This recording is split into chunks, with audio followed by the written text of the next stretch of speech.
According to a Weibo post, first ladies make excellent endorsement models, especially for clothing brands. According to Sina Finance, Michelle Obama once said on an NBC television show that the skirt she wore, which was J. Crew red dots on a white skirt, it was available online for $89.99, and that her belt was a $35 belt from H&M. And apparently, her little inadvertent advert was so effective that the two items sold out the next day. Now, the Weibo post goes further to state that the stock prices of the 29 brands that Michelle Obama wore over the course of her husband's tenure as the president has all gone up quite significantly, and that it's estimated that Michelle Obama's effect on the economy, as well as her own economic worth, is valued at $3 billion.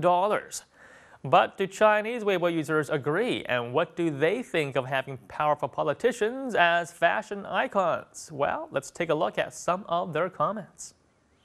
Saying that the companies are doing well because of Michelle Obama is not giving enough credit at all to the hard-working people who work at the clothing companies. I don't really believe this study. I think the influence that politicians have over fashion is not as much as those movie stars and TV celebrities.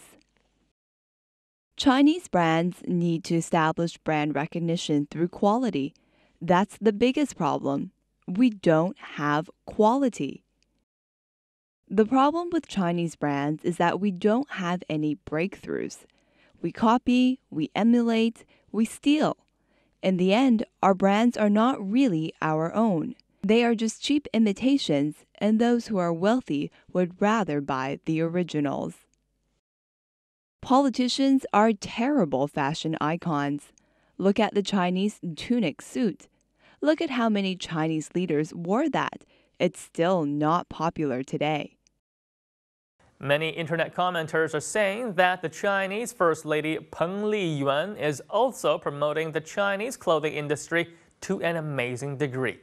Her appearance, alongside her husband wearing domestic brand clothing, has also helped to drive up the share prices of Chinese clothing companies. Public opinion on China's own clothing industry also seemed to have changed overnight. Now, while China has a solid foundation in manufacturing and a huge production capacity, Chinese brands have been very weak and has a rather poor reputation internationally. Now, Chinese people, especially the wealthy, tend to follow Western brands. However, with the Chinese First Lady setting an example of wearing domestic, the trend which she has started could potentially bring Chinese brands to the forefront of the global stage. However, it's probably unlikely that she'll be able to change China's clothing manufacturing industry single-handedly. Success for Chinese domestic brands would still require both increased efforts from Chinese manufacturers as well as public support from Chinese consumers. But unlike Michelle Obama, Peng's personal life experience and celebrity status, even before becoming the First Lady, grants her an appeal that simply has no precedence in China. Okay, and now let's get back to Weibo and take a look at what else people have to say about the value of the First Lady as an endorsement model and brand spokesperson. I wonder if our First Lady is able to pull off such an economic miracle. The economic principles are the same. If the American First Lady can do it, so can ours. Lead Chinese brands to the international market. Defeat Made in USA. Defeat Made in Italy. I look forward to the day that China's First Lady will introduce Chinese brands to the world. I believe in her.